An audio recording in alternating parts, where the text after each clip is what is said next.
जिद करना सीखो, जिद करना सीखो, जो लिखा ही नहीं मुकद्दर में उसे हासिल करना सीखो। गुड मॉर्निंग एवरीवन, मैं हूं एसके और स्वागत है आपका हमारे YouTube channel SK super study में। तो अभी तक जिन्होंने भी हमारा चैनल सब्सक्राइब नहीं किया है वो हमारे चैनल को सब्सक्राइब कर दीजिए और बेल आइकन को प्रेस कीजिए और हमारी वीडियो को लाइक और शेयर कीजिए। तो आज का हमारा टॉपिक है भारतीय मिट्टियाँ। इस वीडियो में हम जानेंगे कि भारतीय मिट्टियाँ कितने प्रकार की होती हैं और उनसे संबंधित जो भी जानकारी है वो हम अपनी इस वीडियो में आपको बताएंगे।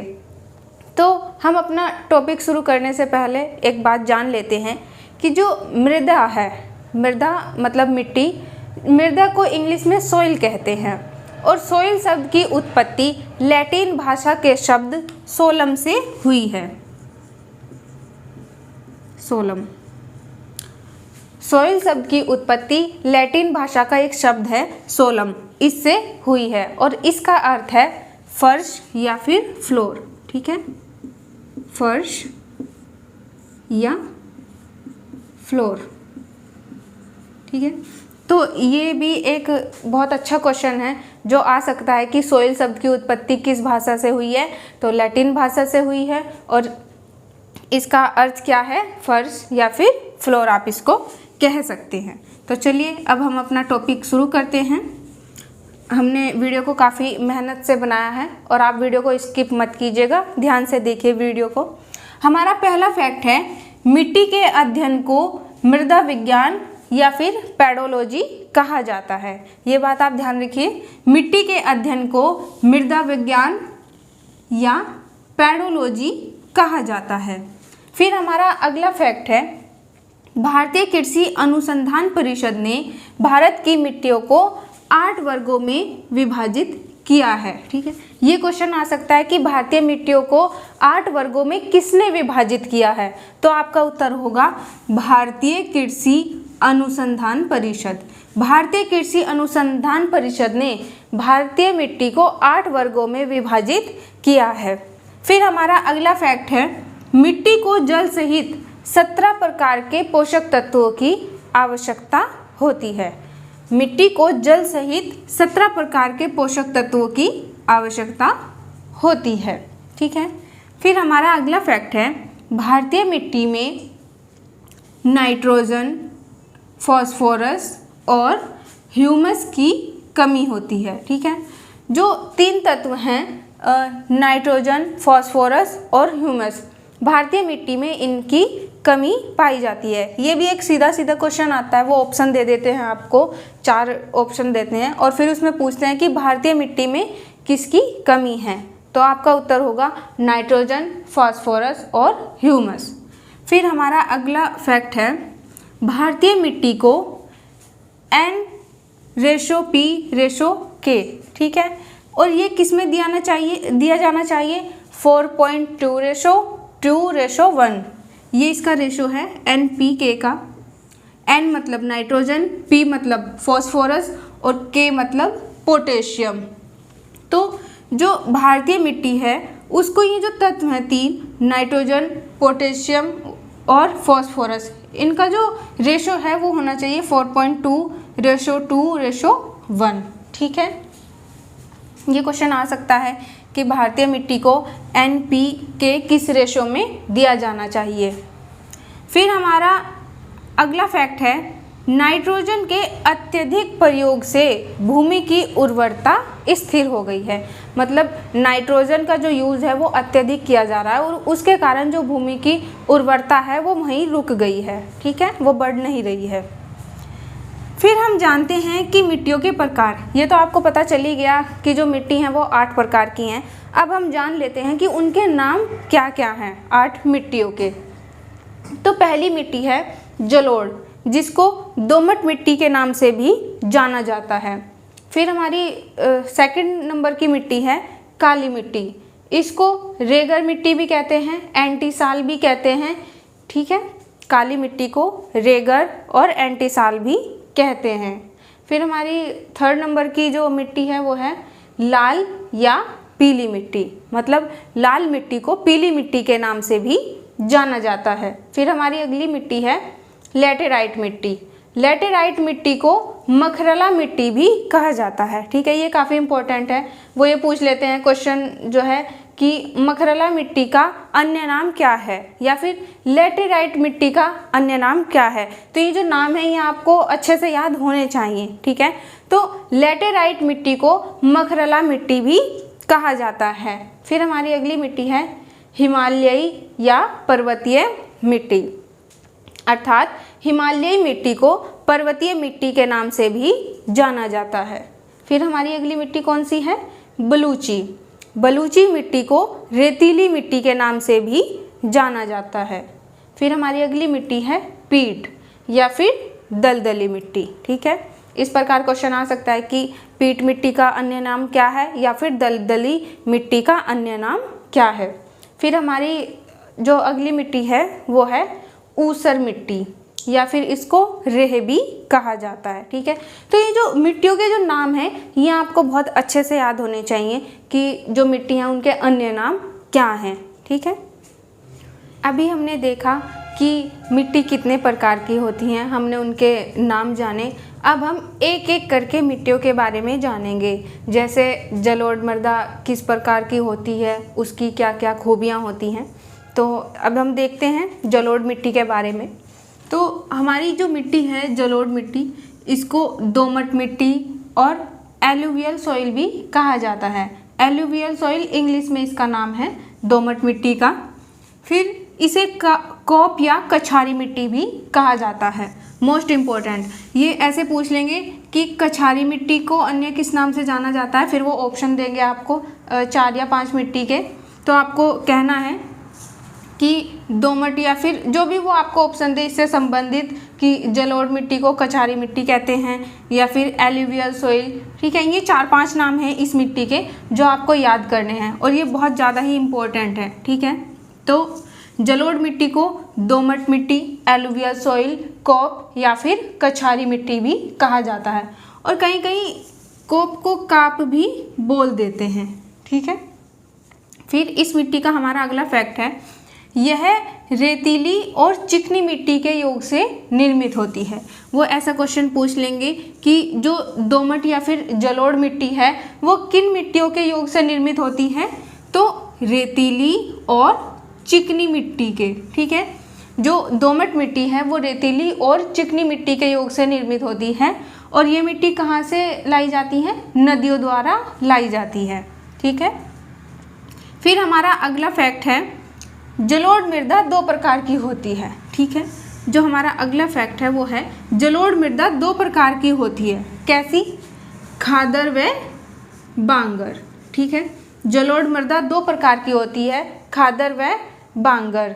और जो खादर है, खादर के बारे में आप जान लीजिए, नवीन जलोढ़ मृदा को खादर कहते हैं और पुरानी जलोढ़ मृदा को बांगर कहते हैं। ठीक है, जो खादर है वो कैसी मृदा है? नवीन जलोढ़। और जो बांगर है वो कैसी मृदा है? पुरानी। ठीक है, पुरानी जलोढ़ मृदा को बांगर मृदा कहते हैं। फिर हमारा अगला फैक्ट है, भारत में सर्वाधिक 43% क्षेत्रफल में यही मिट्टी पाई जाती है। ठीक है, जो जलोढ़ मिट्टी है उसका विस्तार भारत में सर्वाधिक है, और कितना है?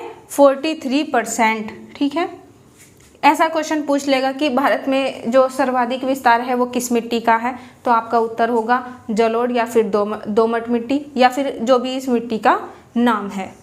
ठीक है, फिर हमारा अगला फैक्ट है, यूपी में इसका सर्वाधिक विस्तार है। भारत में जितने भी राज्य हैं उनमें से जो राज्य है उत्तर प्रदेश, और लेखपाल के लिए, तो ये लेखपाल के लिए या फिर कोई भी जो यूपी स्टेट का जो एग्ज़ाम है उसके लिए बहुत इम्पोर्टेंट है कि जलोढ़ मृदा का यूपी में सर्वाधिक विस्तार है। ठीक है, या फिर वो ऐसे क्वेश्चन पूछ लेंगे कि यूपी में किस मृदा का सर्वाधिक विस्तार है, तो आपका उत्तर होगा जलोढ़। ठीक है, यूपी में किस मृदा का सर्वाधिक विस्तार है? जलोढ़ का। फिर हमारा अगला फैक्ट है, यह जो जलोढ़ मिट्टी है वो भारत की सबसे अधिक उपजाऊ मृदा है। ठीक है, ये बहुत इंपॉर्टेंट है कि भारत की सर्वाधिक उपजाऊ मृदा कौन सी है? जलोढ़। फिर हमारा अगला फैक्ट है, इस मृदा में नाइट्रोजन, ह्यूमस और फास्फोरस की कमी होती है। जो जलोढ़ मृदा है उसमें किसकी कमी होती है? नाइट्रोजन, ह्यूमस और फास्फोरस की। और अब हमारा अगला फैक्ट है, इस मृदा में पोटाश की अधिकता होती है। ये क्वेश्चन आपसे पूछ लेंगे कि जलोढ़ या फिर दोमट मिट्टी में किसकी अधिकता होती है? पोटाश की। और कमी किसकी होती है? नाइट्रोजन, ह्यूमस और फास्फोरस की।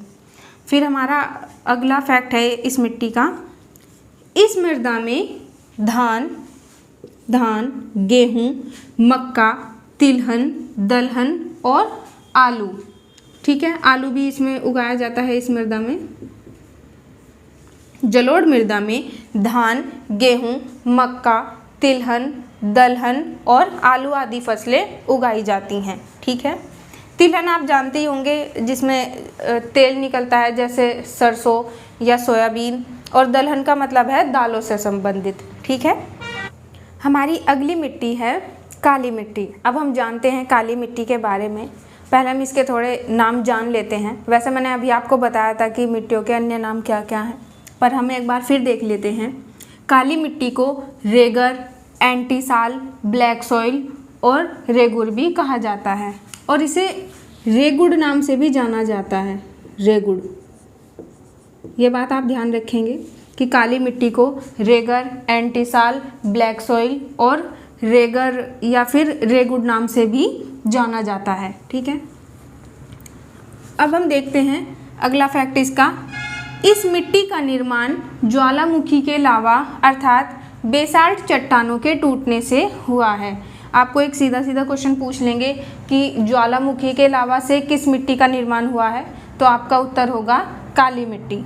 अच्छा देखिए, इस मिट्टी का निर्माण ज्वालामुखी के लावा से हुआ है, इसीलिए कहा जाता है कि एक और क्वेश्चन इससे बनता है कि क्रस्टेशियस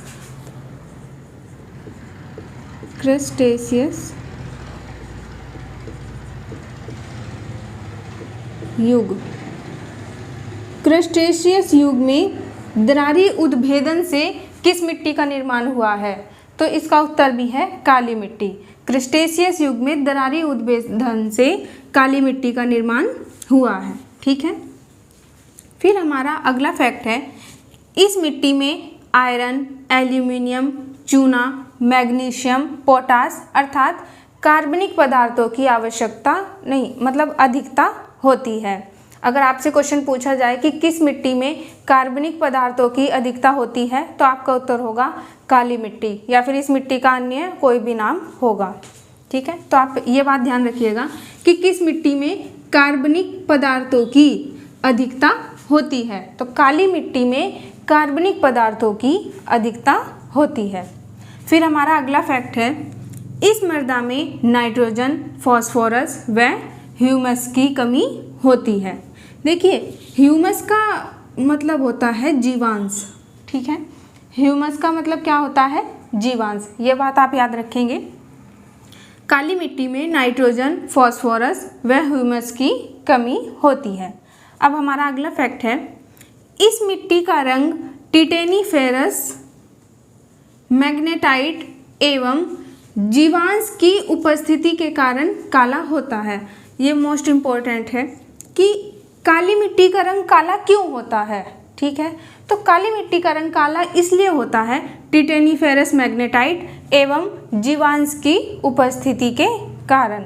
ये बहुत अच्छा क्वेश्चन है और काफ़ी ज़्यादा इम्पोर्टेंट है कि काली मिट्टी का रंग टिटेनीफेरस, मैग्नेटाइट एवं जीवांश की उपस्थिति के कारण काला होता है। फिर हमारा अगला क्वेश्चन है, इस मिट्टी का महाराष्ट्र में सर्वाधिक विस्तार है। आपसे क्वेश्चन इस तरीके से पूछेंगे कि काली मिट्टी का विस्तार सर्वाधिक कहाँ है, तो आपका उत्तर होगा महाराष्ट्र में। काली मिट्टी का सर्वाधिक विस्तार महाराष्ट्र में है, ठीक है। फिर हमारा अगला फैक्ट है, इस मिट्टी में नमी धारण करने की क्षमता होती है। देखिए कितना अच्छा क्वेश्चन है ये। आपसे क्वेश्चन पूछेंगे कि किस मिट्टी में नमी धारण करने की क्षमता होती है, तो आपका उत्तर होगा काली मिट्टी में। ठीक है, काली मिट्टी में नमी धारण करने की क्षमता होती है और इसी कारण इसे कम सिंचाई की आवश्यकता होती है, या फिर आप कह सकते हैं कि इसे सिंचाई की आवश्यकता होती ही नहीं है। एक क्वेश्चन ऐसे भी आया था कि किस मिट्टी को सिंचाई की आवश्यकता नहीं होती, तो उसका उत्तर है काली मिट्टी। ठीक है, काली मिट्टी को सिंचाई की आवश्यकता नहीं होती। फिर हमारा अगला फैक्ट है, इस मिट्टी को सतह जुताई के नाम से जाना जाता है। देखिए, इसमें आपसे पूछ लेंगे कि सतह जुताई के नाम से किस मिट्टी को जाना जाता है, या फिर किस मिट्टी को सतह जुताई के नाम से जाना जाता है। दोनों ही तरफ से क्वेश्चन बन सकता है और काफ़ी ज़्यादा इम्पोर्टेंट है कि किस मिट्टी को सतह जुताई के नाम से जाना जाता है, काली मिट्टी को। और आपको काली मिट्टी के अन्य नाम भी याद होने चाहिए, जैसे रेगर, एंटीसाल, ब्लैक सॉइल, रेगुर या फिर रेगुड़। ठीक है, फिर हमारा अगला फैक्ट है काली मिट्टी से संबंधित, यह मिट्टी गेहूँ, कपास, मूंगफली, प्याज, आम, पान व संतरा के लिए उपजाऊ होती है। ठीक है, जो काली मिट्टी होती है वो गेहूं, कपास, मूंगफली, प्याज, आम, पान व संतरा के लिए उपजाऊ होती है, परंतु कपास की खेती के लिए यह मिट्टी सर्वाधिक उपयुक्त है। ठीक है, आपसे क्वेश्चन पूछेंगे कि कपास की खेती के लिए सर्वाधिक उपयुक्त मिट्टी कौन सी है, तो आपका उत्तर होगा काली मिट्टी। ठीक है, काली मिट्टी कपास की खेती के लिए सर्वाधिक उपयुक्त है और इसी कारण इसे काली कपास की मिट्टी भी कहा जाता है। देखिए कितना इम्पोर्टेंट है।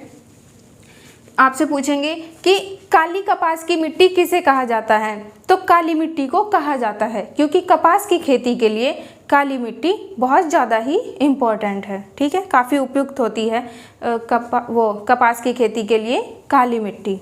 हमारा अगला फैक्ट है काली मिट्टी से संबंधित, उत्तर प्रदेश में झांसी व ललितपुर में काली मृदा को करेल मृदा कहा जाता है। मोस्ट इम्पोर्टेंट है, यूपी के जितने भी एग्ज़ाम हैं उनके लिए तो ये काफ़ी ज़्यादा इम्पोर्टेंट है कि उत्तर प्रदेश में काली मृदा को किस नाम से जाना जाता है, करेल मृदा। और कहाँ पर, झांसी व ललितपुर में, अर्थात उत्तर प्रदेश में झांसी व ललितपुर में काली मृदा सर्वाधिक पाई जाती है और वहाँ पर इस मृदा को करेल मृदा के नाम से जाना जाता है। ये बात आप याद रखेंगे, बहुत अच्छा फैक्ट है ये।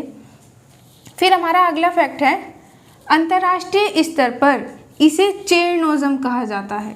देखिए कितना अच्छा यहाँ से क्वेश्चन बनेगा कि अंतर्राष्ट्रीय स्तर पर किस मिट्टी को चेरनोज़म कहा जाता है, काली मिट्टी को। या फिर एक क्वेश्चन ऐसे बन सकता है कि अंतर्राष्ट्रीय स्तर पर काली मिट्टी को क्या कहा जाता है, चेरनोज़म। ठीक है, ये बहुत अच्छे क्वेश्चन हैं, इनको आप याद रखिए। तो अब हमारी अगली मिट्टी है लाल, पीली या फिर रेड सॉइल। ठीक है, लाल मिट्टी को ही पीली मिट्टी कहा जाता है और इसका दूसरा नाम, अन्य नाम है रेड सॉइल। तो अब हम इस मिट्टी के बारे में जानेंगे। तो इस मिट्टी का अगला फैक्ट है, इसका निर्माण जलवायविक का मतलब होता है जलवायु। ठीक है, इस मिट्टी का निर्माण जलवायविक परिवर्तनों के परिणाम स्वरूप रवेदार व कायांतरित शैलों के विघटन व वियोजन से होता है। ठीक है, तो आपसे वो क्वेश्चन ऐसे पूछ लेंगे कि लाल या पीली मिट्टी का निर्माण कैसे होता है, तो जलवायविक परिवर्तनों के परिणाम स्वरूप रवेदार व कायांतरित शैलों के विघटन व वियोजन से होता है। या फिर ऑप्शन में तो वो छोटा ही दे के रखेंगे कि लाल या पीली मिट्टी का निर्माण कैसे होता है, तो जलवायविक परिवर्तनों के द्वारा।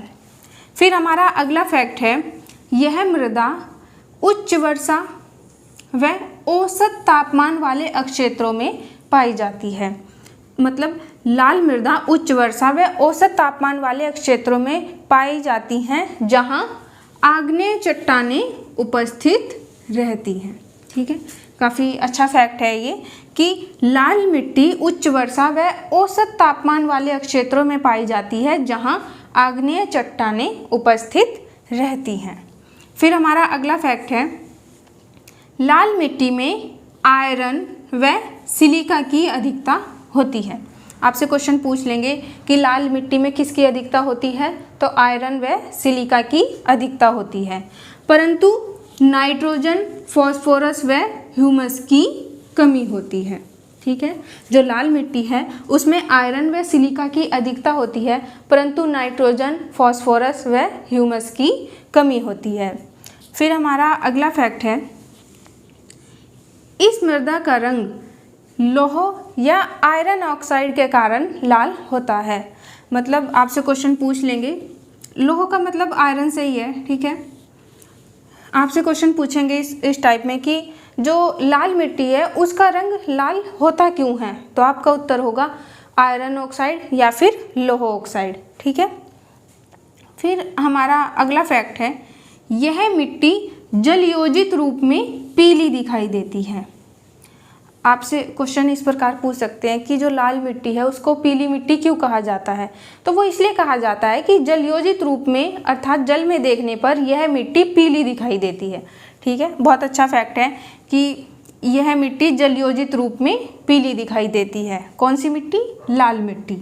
ठीक है, फिर हमारा अगला फैक्ट है, यह मृदा अम्लीय प्रकृति की होती है। देखिए कितना इंपॉर्टेंट है ये। कौन सी मृदा अम्लीय प्रकृति की होती है? लाल मिट्टी। या फिर आपसे पूछ लेंगे कि लाल मिट्टी की प्रकृति कौन सी है, अम्लीय या क्षारीय। ठीक है, तो अम्लीय प्रकृति तथा उर्वरता विहीन बंजर भूमि के रूप में पाई जाती है। जो लाल मिट्टी होती है इसकी प्रकृति अम्लीय होती है तथा उर्वरता विहीन बंजर भूमि के रूप में पाई जाती है। ठीक है, फिर हमारा अगला फैक्ट है, चूना का उपयोग करके इस मृदा की उर्वरता को बढ़ाया जा सकता है। देखिए कितना इम्पोर्टेंट फैक्ट है ये, कितना अच्छा क्वेश्चन है कि किस चीज़ का उपयोग करके लाल मिट्टी की उर्वरता को बढ़ाया जा सकता है? चूना का उपयोग करके लाल मिट्टी की उर्वरता को बढ़ाया जा सकता है। ठीक है, फिर हमारा अगला फैक्ट है, इसका सर्वाधिक विस्तार तमिलनाडु में है। लाल मिट्टी का सर्वाधिक विस्तार तमिलनाडु में है। फिर हमारा अगला फैक्ट है, यह मिट्टी कपास, गेहूं, दालें तथा मोटे अनाजों की खेती के लिए उपयुक्त है। जो लाल मिट्टी होती है वो कपास, गेहूं, दाल तथा मोटे अनाजों की खेती के लिए सर्वाधिक उपयुक्त होती है। हमारी अगली मिट्टी है लैटेराइट मिट्टी। लैटेराइट मिट्टी को मखरला मिट्टी के नाम से भी जाना जाता है। ये काफ़ी इम्पोर्टेंट है कि लैटेराइट मिट्टी को अन्य किस नाम से जाना जाता है? मखरला, या फिर मखरला मिट्टी का अन्य नाम क्या है? लैटेराइट। तो इस मिट्टी का हमारा जो फैक्ट है वो है, पहला, यह लाल मिट्टी का ही एक रूप है। जो लैटेराइट मिट्टी है वो लाल मिट्टी का ही एक रूप है जो उच्च तापमान, अधिक वर्षा व ऊंचाई वाले क्षेत्रों में पाई जाती है। जो लैटेराइट मिट्टी है वो लाल मिट्टी का ही एक रूप है जो उच्च तापमान तथा ऊंचाई वाले क्षेत्रों में पाई जाती है। फिर हमारा अगला फैक्ट है, इस मिट्टी का निर्माण मानसूनी जलवायु की आर्द्रता व शुष्कता के क्रमिक परिवर्तन के परिणाम स्वरूप हुआ है। ठीक है, जो लैटेराइट मिट्टी है उसका निर्माण मानसूनी जलवायु की आर्द्रता व शुष्कता के क्रमिक परिवर्तन के फलस्वरूप हुआ है। फिर इस मिट्टी का हमारा अगला फैक्ट है, इस मिट्टी में आयरन व सिलिका की बहुलता होती है। अच्छा, इसमें एल्यूमिनियम की भी वो अधिकता होती है। ठीक है, Al एल्यूमिनियम। जो लैटेराइट मिट्टी है उसमें आयरन, सिलिका और एल्यूमिनियम की अधिकता होती है। फिर हमारा अगला फैक्ट है, इस मिट्टी को गहरी लाल, देखिए ये जो फैक्ट है काफ़ी इम्पोर्टेंट है, इस मिट्टी को गहरी लाल, सफ़ेद लैटेराइट तथा भूमिगत जलवायु लैटेराइट के रूप में वर्गीकृत किया जाता है। आपसे ये क्वेश्चन पूछ सकते हैं कि किस मिट्टी को 3 रूपों में वर्गीकृत किया गया है, तो लैटेराइट मिट्टी को, और उसके नाम क्या क्या हैं? गहरी लाल, सफ़ेद लैटेराइट और भूमिगत जलवायु लैटेराइट मिट्टी।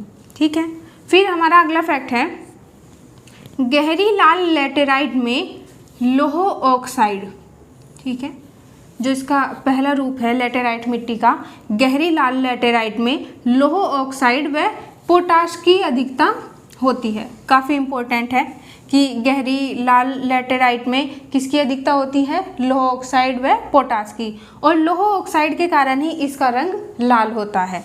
ठीक है, तथा जो गहरी लाल मिट्टी होती है उसकी उर्वरता कम होती है। ये बात आप याद रखेंगे, काफ़ी इम्पोर्टेंट है कि गहरी लाल लैटेराइट की उर्वरता कैसी होती है, कम होती है। फिर हमारा अगला फैक्ट है सफ़ेद लैटेराइट के बारे में। सफ़ेद लैटेराइट मिट्टी की उर्वरता सबसे कम होती है। देखिए, जो गहरी लाल लैटेराइट मिट्टी होती है उसकी उर्वरता तो कम होती है, पर जो सफ़ेद लैटेराइट है उसकी उर्वरता सबसे कम होती है। मतलब ये जो तीन रूप हैं, गहरी लाल, सफ़ेद लैटेराइट और भूमिगत जलवायु, इनमें से जो गहरी लाल होती है उसकी उर्वरता कम होती है और सफ़ेद लैटेराइट की सबसे ही कम उर्वरता होती है, और केओलिन के कारण इसका रंग सफ़ेद होता है। बहुत अच्छा क्वेश्चन है, ऐसे पूछ सकते हैं कि सफ़ेद लैटेराइट का रंग सफ़ेद क्यों होता है, तो केओलिन के कारण इसका रंग सफ़ेद होता है। ठीक है, ये बात आप ध्यान रखेंगे। फिर है हमारा अगला फैक्ट, भूमिगत जलवायु लैटेराइट काफ़ी उपजाऊ होती है। ठीक है, जो गहरी लाल होती है वो उसकी जो उर्वरता है वो कम होती है, जबकि सफ़ेद की सबसे कम उर्वरता होती है, परंतु जो भूमिगत जलवायु लैटेराइट है वो काफ़ी उपजाऊ होती है। ये आप याद रखेंगे। ठीक है, फिर हमारा अगला फैक्ट है लैटेराइट मिट्टी काजू, चाय, इलायची की खेती के लिए सर्वाधिक उपयुक्त है। ठीक है, जो लैटेराइट मिट्टी है वो काजू, चाय व इलायची के लिए सर्वाधिक उपयुक्त है, और काजू के लिए तो सर्वश्रेष्ठ है। ठीक है, ये क्वेश्चन आपसे पूछ लेंगे कि काजू की खेती के लिए सर्वश्रेष्ठ मिट्टी कौन सी है, तो लैटेराइट मिट्टी। फिर हमारा अगला फैक्ट है जो कि बहुत ही ज़्यादा इम्पोर्टेंट है, केरल में इसका सर्वाधिक विस्तार है। जो लैटेराइट मिट्टी है उसका केरल में सर्वाधिक विस्तार है, तथा यह कर्क, देखिए कितना इम्पोर्टेंट है, तथा यह कर्क व मकर रेखा के बीच स्थित राज्यों में पाई जाती है। मतलब जो राज्य कर्क व मकर रेखा के बीच में स्थित हैं, यह मिट्टी वहाँ पर पाई जाती है, जैसे केरल, कर्नाटक, तमिलनाडु और महाराष्ट्र। ये जो राज्य हैं कर्क और मकर रेखा के बीच में स्थित है। ठीक है, ये बहुत इंपॉर्टेंट है, और सारे ही फैक्ट जितने भी हम करा रहे हैं बहुत ही ज़्यादा इम्पोर्टेंट है। हर फैक्ट से क्वेश्चन आने की संभावना है, तो बेहतर है आप वीडियो को ध्यान से देखें। ठीक है, हमारी अगली मिट्टी है हिमालयी, पर्वतीय या एल्पाइन मृदा। तो अब हम इसके बारे में जान लेते हैं कि इसकी खूबियाँ क्या हैं हिमालयी मिट्टी की। इस मिट्टी में नाइट्रोजन पर्याप्त मात्रा में पाई जाती है। जो हिमालयी मिट्टी होती है उसमें नाइट्रोजन जो होती है वो पर्याप्त मात्रा में पाई जाती है। ठीक है, और पोटाश की कमी होती है। हिमालयी मिट्टी में नाइट्रोजन पर्याप्त मात्रा में पाई जाती है और पोटाश की कमी होती है। फिर हमारा अगला फैक्ट है जम्मू कश्मीर में इसका सर्वाधिक विस्तार है। जो हिमालयी मिट्टी है उसका जम्मू कश्मीर में सर्वाधिक विस्तार है। फिर हमारा अगला फैक्ट है मृदा अपरदन इस मिट्टी की प्रमुख समस्या है। जो हिमालयी मिट्टी है मृदा अपरदन जो है वो हिमालयी मिट्टी की प्रमुख समस्या है। ठीक है, क्वेश्चन ऐसे पूछ सकते हैं कि हिमालयी मिट्टी की प्रमुख समस्या क्या है, फिर वो आपको ऑप्शन दे देंगे, तो आप कहेंगे मृदा अपरदन इस मिट्टी की प्रमुख समस्या है।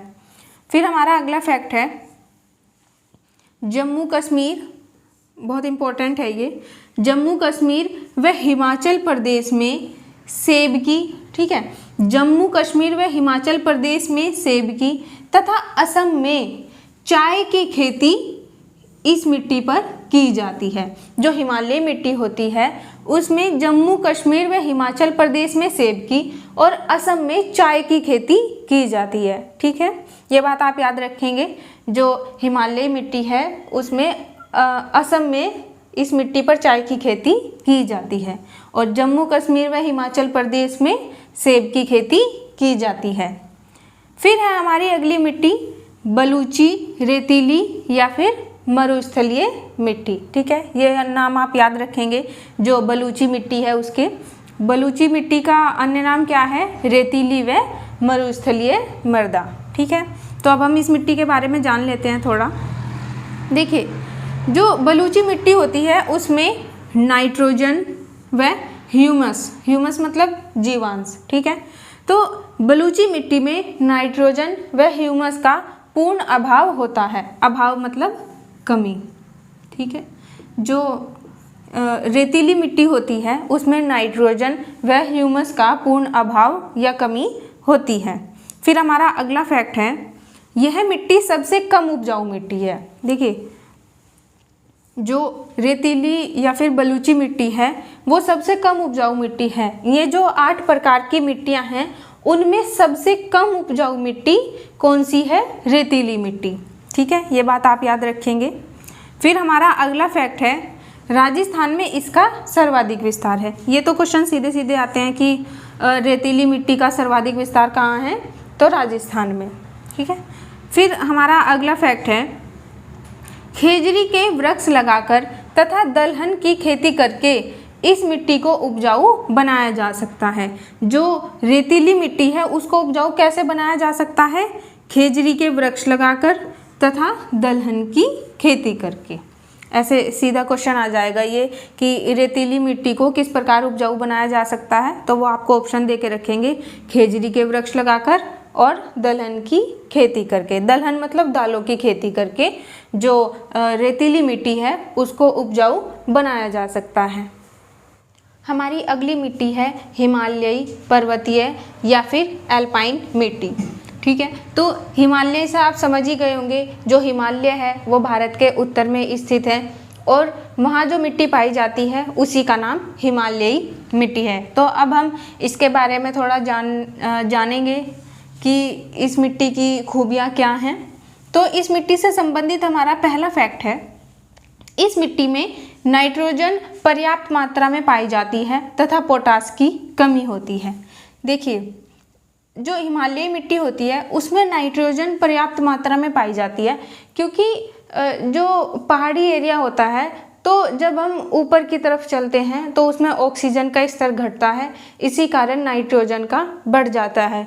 और यही कारण है इस मिट्टी का कि इस मिट्टी में जो नाइट्रोजन होती है वो पर्याप्त मात्रा में पाई जाती है। ठीक है, तो फिर हमारा अगला फैक्ट है, जम्मू कश्मीर में इसका सर्वाधिक विस्तार है।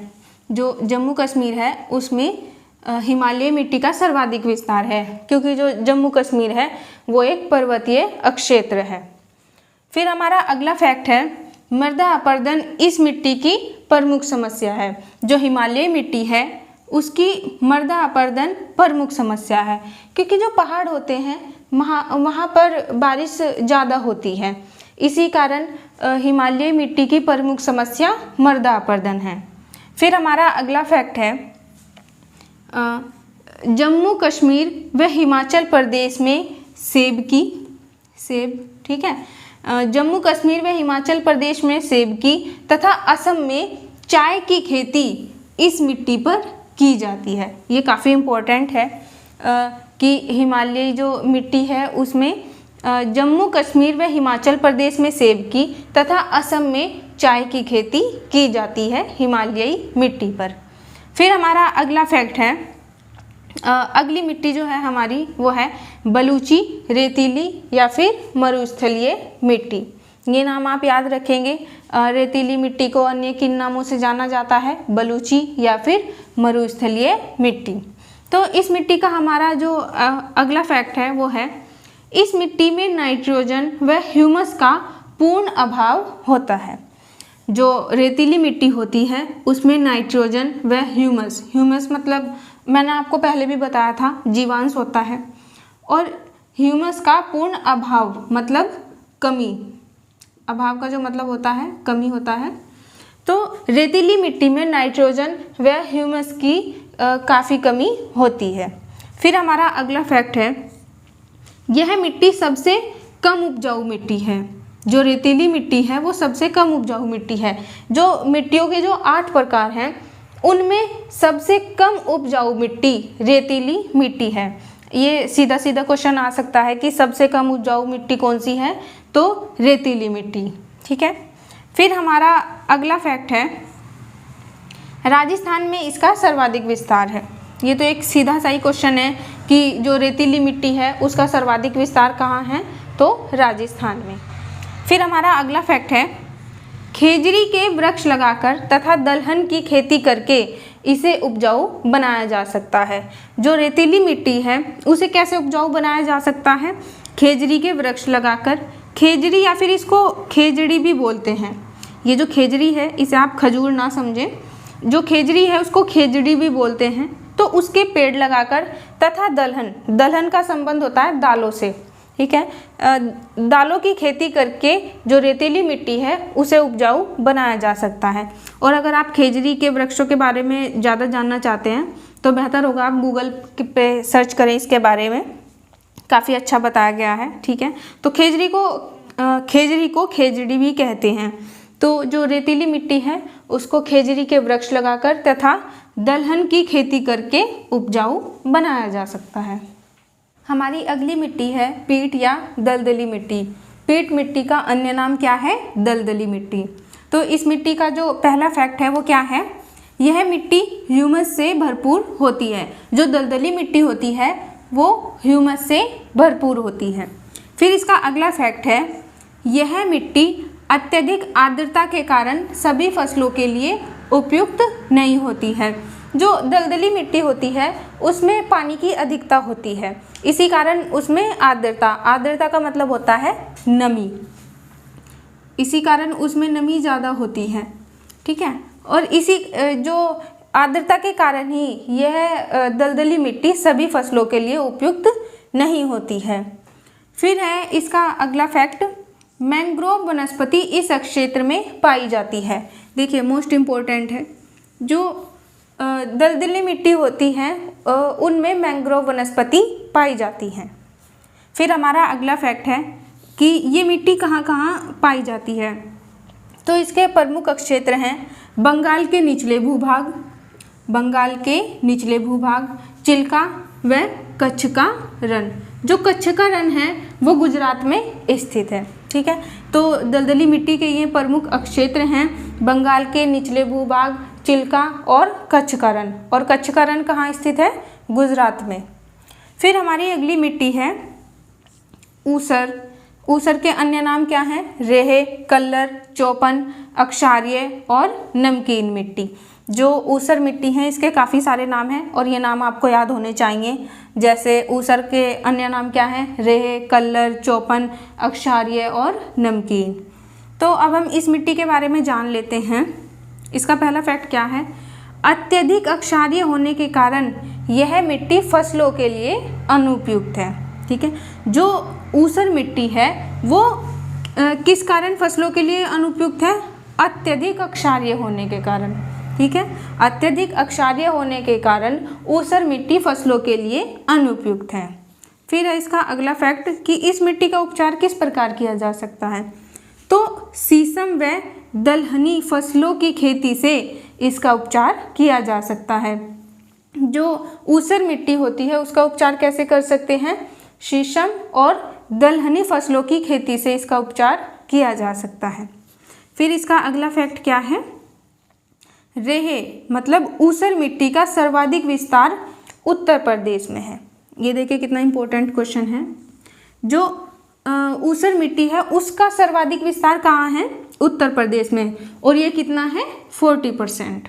ये काफ़ी इम्पोर्टेंट है कि जो ऊसर मिट्टी है उसका सर्वाधिक विस्तार उत्तर प्रदेश में है और कितना है 40%। अब देखिए कुछ और चीज़ें जान लीजिए मिट्टी से ही संबंधित हैं। जो मृदा उपचार, मृदा उपचार किसे कहते हैं, विभिन्न तरीकों से मिट्टी को उपजाऊ बनाना ही मृदा उपचार कहलाता है। मतलब विभिन्न तरीकों का यूज़ करके उस मिट्टी को उपजाऊ बनाना ही मृदा उपचार है। अब देखिए भारत की अगर हम बात करें तो ये हो गया ईस्ट, ये हो गया वेस्ट, और ये हो गया आपका नॉर्थ और ये होगा साउथ। तो ईस्ट मतलब पूर्वी भाग जो भारत का जो पूर्वी भाग है वहाँ पे कैसी मिट्टी पाई जाती है? अम्लीय। ये काफ़ी इम्पोर्टेंट है। जो भारत का पूर्वी भाग है वहाँ पे अम्लीय मिट्टी पाई जाती है, और पश्चिमी भाग में कैसी पाई जाती है? अक्षारीय। पश्चिमी भाग में अक्षारीय मिट्टी पाई जाती है, ठीक है। और जो पूर्वी भाग में अम्लीय मिट्टी पाई जाती है उसकी अम्लीयता को कैसे दूर किया जाता है? चूने के द्वारा। ये काफ़ी इम्पोर्टेंट है कि जो मिट्टी की अम्लीयता है उसको किस प्रकार दूर किया जाता है? चूने के द्वारा। और अक्षारीयता को किस प्रकार दूर किया जाता है? जिप्सम। जिप्सम के द्वारा मिट्टी की अक्षारीयता को दूर किया जाता है। और ये बहुत ज़्यादा इम्पोर्टेंट है, ये बात आप याद रखेंगे कि भारत के पूर्वी भाग में अम्लीय मिट्टी पाई जाती है और पश्चिमी भाग में अक्षारीय मिट्टी पाई जाती है। अम्लीय मिट्टी की अम्लीयता किस प्रकार दूर की जाती है? चूने के द्वारा। और अक्षारीय मिट्टी की अक्षारीयता किस प्रकार दूर की जाती है? जिप्सम के द्वारा, ठीक है। अब एक चीज़ और जान लीजिए आप, मृदा अपरदन। मृदा अपरदन, मृदा अपरदन किसे कहते हैं? देखिए, मृदा अपरदन जो है साधारणतः कह देते हैं कि जो भूमि का या मिट्टी का जो कटान होता है उसको मृदा अपरदन कहते हैं। पर अगर मैं इसके बारे में सही बात करूं तो क्या बोलते हैं उसको, पानी और वर्षा का जो पानी होता है या फिर जो तेज आंधियाँ चलती हैं उसके कारण मिट्टी की जो ऊपरी उपजाऊ परत होती है जब वो कट जाती है उसी को मृदा अपरदन कहते हैं, ठीक है। ये बात आप याद रखिएगा कि जो आंधी तूफान होते हैं और वर्षा के जल से जो मिट्टी की ऊपरी उपजाऊ परत जो हट जाती है उसी को मृदा अपरदन कहते हैं।